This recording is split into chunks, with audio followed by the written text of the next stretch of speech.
Hello, Bible Flicks readers. This is Zuzu, and welcome to the Bible Flicks. Today I'm reading the Beginner's Bible, Timeless Children's Stories by ZonderKidz. Today's story is called Earthquake in Prison, in Acts chapter 16, verse 24 through 34. Some people did not like Paul and his friend Silas preaching about Jesus. One day, they were thrown into prison, but they were not worried. They knew God would take care of them. That night, God sent an earthquake. It shook so hard that all the prison doors opened up and all the prisoners' chains fell off. The guard thought everyone had escaped. He was terrified.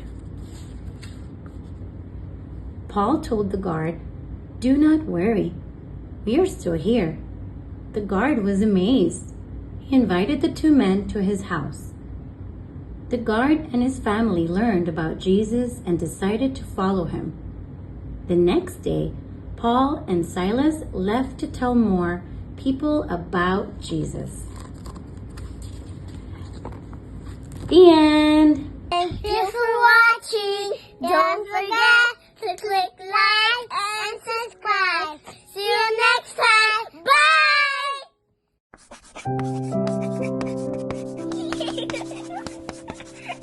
Bye!